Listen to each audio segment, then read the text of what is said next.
മഴ മാറി മഞ്ഞു വീഴാൻ തുടങ്ങി. കർണാടകത്തിലെ ഒരു ചെറിയ ഗ്രാമത്തിൽ രാവിലെ പച്ചക്കറി ചന്ത തുറക്കുമ്പോൾ ഒരു പ്രത്യേക ഗന്ധം വായുവിൽ നിറയുന്നു. അതെ, ഇതാണ് അവരേക്കായ. 3 മാസം മുമ്പ് മണ്ണിനുള്ളിൽ ഉറങ്ങിയിരുന്ന ഒരു വിത്ത് ഇന്ന് നമ്മുടെ അടുക്കളയിൽ എത്തുന്ന ഒരു രുചി കഥ. പച്ചയായ കുന്നുകൾക്കിടയിൽ ഒരു ചെറിയ ഗ്രാമമുണ്ടായിരുന്നു. അവിടെ ബസവയ്യ എന്നൊരു വയോധിക കർഷകൻ ജീവിച്ചിരുന്നു. അവൻ്റെ ഏറ്റവും വലിയ സമ്പത്ത് എന്താണെന്നറിയോ? അവൻ വളർത്തിയ അവരേക്കാൾ കൃഷിയായിരുന്നു.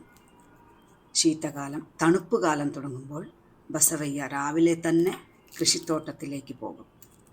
മഞ്ഞുത്തുള്ളികളാൽ മിനുങ്ങുന്ന അവരേക്കാൾ ചെടികൾ അവനെ വളരെ സന്തോഷിപ്പിച്ചിരുന്നു. മറ്റുള്ളവർക്കത് സാധാരണ പയറായിരുന്നു, പക്ഷേ ബസവയ്യക്കത് പ്രതീക്ഷയായിരുന്നു. ഒരു വർഷം മഴ കുറവായിരുന്നു. പല കൃഷികളും നശിച്ചു. ഗ്രാമത്തിൽ എല്ലാവർക്കും ആശങ്കയുണ്ടായി. എങ്കിൽ ബസവയ്യ തൻ്റെ അവരേക്കാൾ ചെടികളെ സ്നേഹത്തോടെ നോക്കി കഴിയുന്നതത്ര വെള്ളം കൊടുത്തു. വിളവെടുപ്പ് സമയം വന്നപ്പോൾ അവരേക്കാൾ കുറവായിരുന്നു, പക്ഷെ അവ നല്ല രുചിയുള്ളതായിരുന്നു. ബസവയ്യ അവ ഒന്നും വിൽക്കാതെ അവരേക്കാൾ കൊണ്ട് ഒരു ആഹാരം ഉണ്ടാക്കി ഗ്രാമവാസികൾക്കൊപ്പം പങ്കിട്ടു. എല്ലാവരും ഒരുമിച്ച് ഭക്ഷണം കഴിച്ചപ്പോൾ ഗ്രാമത്തിൽ വീണ്ടും സന്തോഷം നിറഞ്ഞു. അന്നു മുതൽ ഗ്രാമവാസികൾ മനസ്സിലാക്കി, അവരേക്കാൾ ഒരു വിള മാത്രമല്ല, പങ്കിടലിൻ്റെയും സ്നേഹത്തിൻ്റെയും ചിഹ്നമാണ്.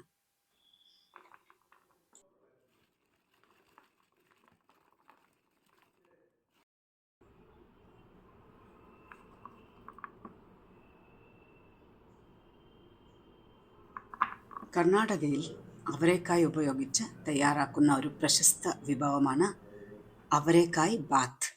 ഇത് പുലാവിനോട് സാമ്യമുള്ള ഒരു വിഭവം തന്നെയാണ്. പുലാവിനെ പോലെ തന്നെ ഇതും നല്ല സുഗന്ധവും രുചിയും ആയിട്ടുള്ള ഒരു വിഭവമാണ്. പക്ഷേ കർണാടക സ്റ്റൈലിൽ ഉപയോഗിക്കുന്ന സ്പെഷ്യൽ ബാത്ത് മസാല തന്നെയാണ് ഇതിന് വ്യത്യസ്തമായ രുചി നൽകുന്നത്.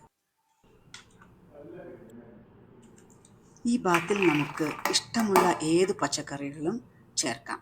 ഞാൻ ഇന്ന് ചേർക്കുന്നത് ക്യാരറ്റ്, ബീൻസ്, ഉരുളക്കിഴങ്ങ്, നൂൽക്കോൽ, പുതിയ അല്ലെങ്കിൽ ഫ്രഷ് ആയിട്ടുള്ള നിലക്കടല, പിന്നെ ധാരാളം അവരക്കായ. ഈ ബാത്തിനുള്ള മസാല തയ്യാറാക്കാൻ നമുക്ക് വേണ്ടത് ഒരു പിടി പുതിന ഇല, ഒരു പിടി മല്ലിയില, പച്ചമുളക് ഒരു 4-5 പച്ചമുളക് എരിവിനനുസാരം, ഇഞ്ചിയും വെളുത്തുള്ളിയും, കുറച്ച് ചെറിയ തേങ്ങ ഒരു 2 ടേബിൾ സ്പൂൺ മതിയാവും, ഒരു വലിയ തക്കാളി. ഇവയെല്ലാം ചേർത്ത് നന്നായി അരച്ച് ഒരു സ്മൂത്ത് പേസ്റ്റായി തയ്യാറാക്കാം. ഇതാണ് ഈ ബാത്തിന് അതിൻ്റെ സുഗന്ധവും പ്രത്യേക രുചിയും നൽകുന്നത്. വേണമെങ്കിൽ ഇഷ്ടമാണെങ്കിൽ നമുക്ക് കുറച്ച് കസ്കസ് ചേർത്താം. ഇത് നല്ല കട്ടിയും ക്രീമിയായ ടെക്സ്ചറും ലഭിക്കും, രുചിയും കുറച്ച് കൂടും. ഇനി വേണ്ടത് സവാളയാണ്. ഈ തയ്യാറാക്കലിനായി ഞാൻ 2 വലിയ സവാള എടുത്തിട്ടുണ്ട്. തക്കാളി ഞാൻ അരയ്ക്കുന്നില്ല, ഞാൻ വറക്കാനാണ് എടുക്കുന്നത്.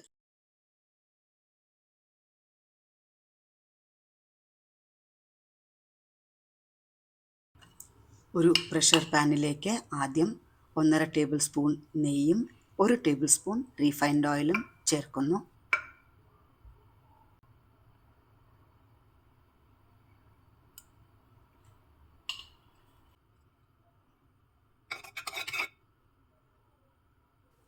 എണ്ണ ചൂടായതിനു ശേഷം കുറച്ച് ഹോൾ മസാലകൾ ചേർക്കാം.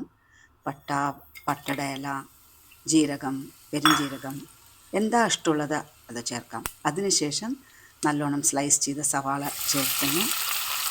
സവാള അല്പം വെന്തതിന് ശേഷം സ്ലൈസ് ചെയ്ത് വെച്ച തക്കാളി ചേർക്കുന്നു. തക്കാളി നന്നായി വെന്തതിന് ശേഷം നമുക്കതിലോട്ട് അരച്ച് വെച്ച മസാല ചേർക്കാം.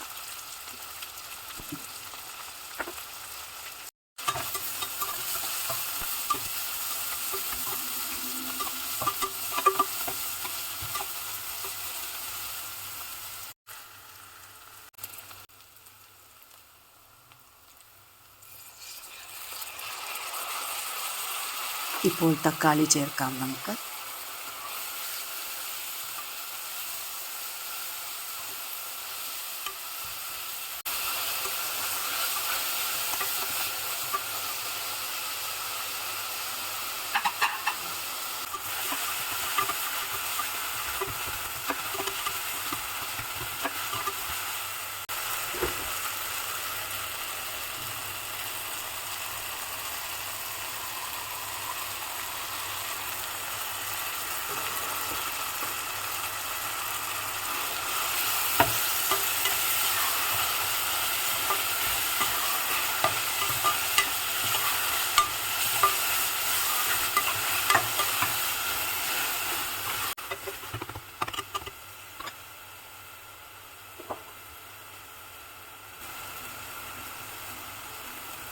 ആവശ്യാനുസാരം ഉപ്പ് ചേർക്കാം.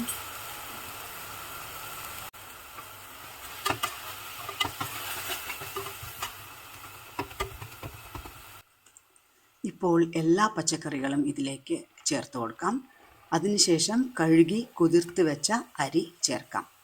ഇതിന് ഏത് അരിയും ഉപയോഗിക്കാം. ഞാനിവിടെ സുരത്തി കൊല്ലം അരി ആണ് ഉപയോഗിക്കുന്നത്. പക്ഷേ പച്ചരി ആവണമെന്നേ ഉള്ളൂ. ഇത് സുരത്തി കൊല്ലം അരി കുഴഞ്ഞു പോകാതെ നന്നായി പോകും. അടുത്തതായി വെള്ളം ചേർക്കാം. ഞാൻ 2 ഗ്ലാസ് അരി എടുത്തതിനാൽ 5 ഗ്ലാസ് വെള്ളം ചേർക്കുന്നുണ്ട്. ഉപ്പ് ശരിയാണോ എന്ന് രുചി പരിശോധിക്കാം. ഇതിനുശേഷം പ്രഷർ കുക്കറിൽ 3 വിസിൽ വരെ വേവിക്കാം. കുക്കർ തണുത്ത ശേഷം വാഴയിലയിൽ വിളമ്പിയാൽ കൂടുതൽ സുഗന്ധവും രുചിയും ലഭിക്കും. റൈത്തയോടൊപ്പം ആസ്വദിക്കാം നമ്മുടെ അവരേക്കായി ബാത്ത്, കർണാടക സ്റ്റൈൽ.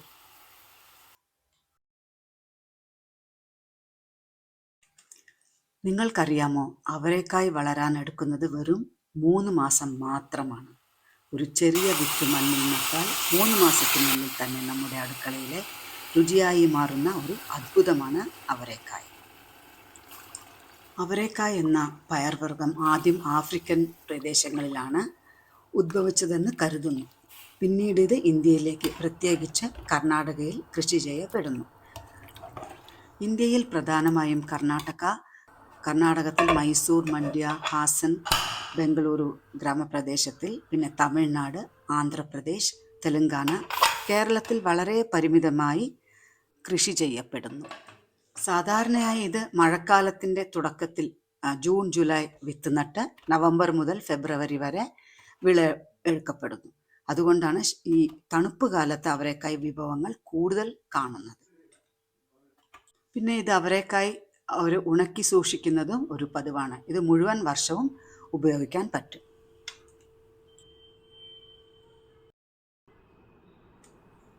ഇതോടെ നമ്മുടെ അവരേക്കായ് ബാത്ത് തയ്യാറായി. എല്ലാവരോടും കൂടി ആസ്വദിച്ചോളൂ. കണ്ടതിന് വളരെ നന്ദി.